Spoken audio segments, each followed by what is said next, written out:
जय श्री सीताराम। माता जी को समर्पित होकर मेरे कंठ से सरस्वती माता अपने आवाज़ में ही माता जी का दिया हुआ आशीर्वाद आज हम आप सबके समक्ष रखेंगे। ये नेपाल ऐसा पवित्र भूमि है जहाँ माता सीता खुद राजा जनक के घर अवतरित हुई थी। सीता जगत जननी माता हैं।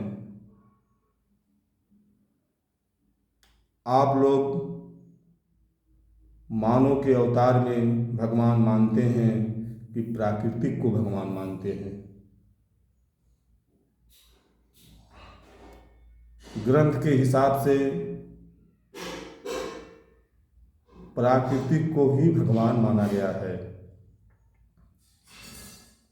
इसका उदाहरण राम जी जन्म लिए, लक्ष्मण जी जन्म लिए, सीता माता जनकपुर धाम में नेपाल में उनका जन्म हुआ,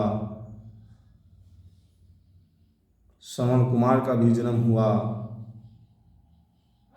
ये मन का अवतार है, ग्रंथों में उल्लिखित है। मन में अवतार होता है ईश्वर, ग्रंथ में लिख दिया जाता है। वैकुंठ धाम वही है जो अच्छा क्रम धर्म सत्य ईमानदारी पे चले और जब मृत्यु लोक से वो विदा होकर जाता है तो उसका जो स्वरूप का मूर्ति है उसे दुनिया पूजती है।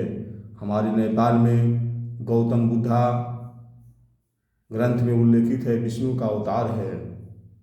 उनका भी विश्व में चरण लोग पूजते हैं, बुद्धिस्ट धर्म मानते हैं। हमारे लुम्बिनी में माया देवी के पुत्र हैं गौतम बुद्धा। नेपाल में इतने लोग हैं कि बुद्धिस्ट धर्म हम लोग नहीं मानते हैं, बुद्धिस्ट धर्म हम लोग नहीं मानते हैं, सनातन धर्म मानते हैं। विदेशों में जितने लोग हैं गौतम बुद्धा को बहुत मानते हैं, हम लोग भी मानते हैं। उनका विष्णु का अवतार है, उनका संदेश है शांति समृद्धि हिंसा ना हो, मानव प्राणी में सद्भाव हो। उनका उद्देश्य मानव जन कल्याण के लिए इस पृथ्वी में जन्म हुआ था। प्राकृतिक का भगवान धरती माता जब ब्रह्मांड का निर्माण हो रहा था, सबसे पहले हमारा जो नेपाल है मातृभूमि, सबसे पहले ये निर्माण हुआ था। इसका परिणाम है माँ सीता आदि शक्ति जगत जननी धरती माता। उनका जन्म धरती से हुआ था। कहाँ से? धरती से। तो पहले जब ये संसार बना, ये मृत्युलोक बना, तो पहले नेपाल की अवतार हुई, नेपाल की अवतार हुई और मन के रूप में और अवतार हुआ सीता माता जनकपुर धाम में। एक रूप में अवतार हुआ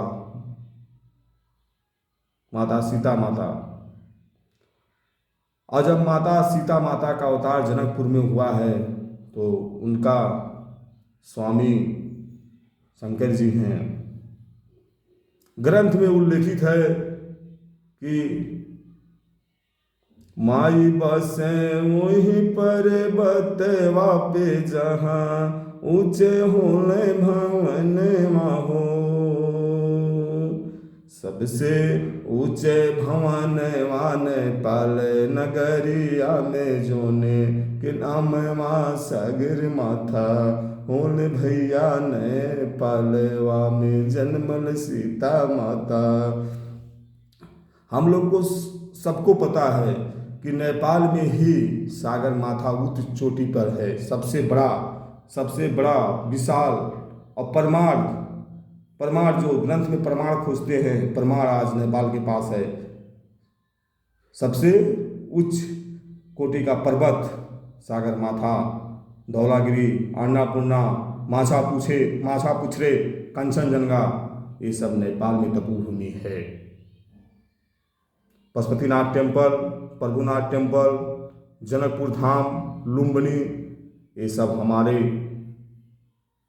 सब हमारे प्रभु का दिया हुआ वरदान है नेपाल में। तो पर्वत में अगर सबसे ऊंचे पर्वत में कौन बसा है? भोलेनाथ रहते थे। तो हमारे नेपाल में सबसे पहले अवतार भोलेनाथ का सागर माथा पे हुआ, सबसे उच्च चोटी पर। और ग्रंथ में लिखा है कि माता का जो भवन है सबसे ऊपर है। ये 10 तल्ला 5 करोड़ 10 अरब 20 खरब लगाने से, कोई भवन बनाने से वो माता का ऊंचा भवन नहीं हो सकता है। ग्रंथ में शिव जी कहाँ रहते हैं? पर्वत में। तो सबसे ऊंचा पर्वत आज गर्व के साथ कहते हैं हमारे नेपाल में है सागर माथा, जिसका नाम है। दुनिया के लोग आते हैं सागर माथा पे चढ़ने के लिए। आज हम क्यों पीछे हैं? हमारे पास ऐसी कोई ग्रंथ नहीं है। हमारे पुरखा बाबा लोग, दादा बाबा पिता जितने ज्ञानी थे, किसी ने ग्रंथ इस पे बनाया ही नहीं, इसे छोड़ दिया। आज जीता जागता उदाहरण गौतम बुद्धा आज है लुम्बिनी में। अगर इसका ग्रंथ नेपाल के पास ना रहे, विदेशियों के पास मान रहे हैं। कौन नेपाल में बुद्धा के मार्ग पे चल रहा है? बताइए। विष्णु का अवतार कौन चल रहा है? गौतम बुद्धा के मार्ग पर। कोई चल रहा है गौतम बुद्धा के मार्ग पर? नहीं। ग्रंथ में लिख दिया गया है विष्णु का अवतार है, पर कोई चल रहा है उनके ग्रंथ पर? नहीं चल रहे हैं। सब सनातन धर्म पे चल रहे हैं। तो हम लोग प्रचार नहीं कर पाए, अपनी संस्कृति बढ़ा नहीं पाए, इसलिए आज हम पीछे हैं। सागर माथा जो है वहाँ शंकर जी का वास स्थल है, और धरती जो है वो सीता माता की है। पहले नेपाल की धरती बनी, और शंकर जी जो पहले नेपाल का पर्वत बना और सबसे उच्च कोटि में बना। आज हम गर्व के साथ कह सकते हैं एक परमाणु मेरे पास है। हम किसी का गुलाम नहीं हैं, हम नेपालियों किसी का गुलाम नहीं हैं। जिस धरा पे भगवान स्वयं अवतरित हुए, माता स्वयं अवतरित हुए, वो कैसे गुलाम हो सकता? आप सब बताइए। भगवान किसी के गुलाम बन सकते हैं? नहीं बन सकते हैं। और एक बात और कहते हैं, जो मनुष्य अवतार लेकर भगवान बने, वो लोग को भी इस पृथ्वी पर दुख सहना पड़ा। राम जी को 14 बरस वनवास सहना पड़ा। दशरथ जी मरने के बाद उनका लाश तक जला नहीं पाए, राम जी वनवास जाना पड़ा। तो इस प्रकृति में चाहे भगवान हो चाहे भगत हो, इस प्रकृति जो है सभी का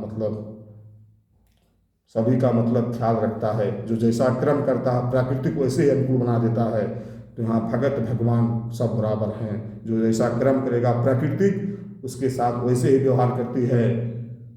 और एक बात और बताते हैं, परशुराम दास जो थे भगवान थे, वो जाकर सागर माथा में पर्वत के उच्च चोटी पर तप किए। उसके बाद राजा जनक के घर आए और धनुष दिया था। जो धनुष था वो धनुष बहुत पृथ्वी पर और रख देने के बाद जो उस धनुष को तोड़कर उस धनुष को जो धनुष चढ़ा देता, और उसके साथ विवाह सीता माता की होती। आज हम गर्व के साथ कहते हैं कुछ भूमि अगर हमारी चल गई है नेपाल की तो कोई बात नहीं है। आज अयोध्या में राम मंदिर है, बहुत गर्व की बात है। सनातन धर्म आगे जा रहा है।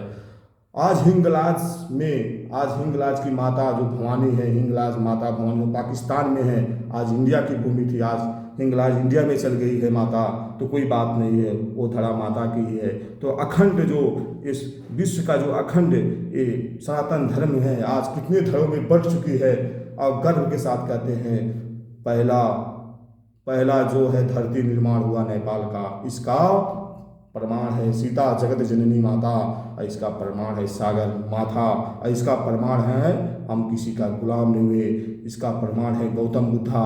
जय श्री सीताराम, जय श्री सीताराम। अगर आप सबकी ऐसी बात रही तो जल्द ही जल्द अगर हम इस ग्रंथ पे, कलयुग का ग्रंथ जो है, हम लिखने के लिए मतलब तैयार हैं। अगर माता जी की कृपा रही तो कलयुग का ग्रंथ हम लिखेंगे। और नेपाल की जितना संस्कृति है, जितना हम लोग प्रचार नहीं कर पाए, हम लोग विश्व में रख नहीं पाए, हमारे पास सब कुछ है मगर हम लोग उसे संरक्षण नहीं कर पाए। इसीलिए कलयुग का ग्रंथ जो है अब नेपाल से कोई लिखेगा, माता जी का आशीर्वाद रहेगा तो उसका ग्रंथ हम लोग लिखेंगे, अपनी माता को और अपनी भोलेनाथ को प्रचार करेंगे और अपना जो अस्तित्व है पूरा विश्व में ही रखेंगे। बोलो दुर्गा माता की जय, सीता माता की जय, जय भोलेनाथ।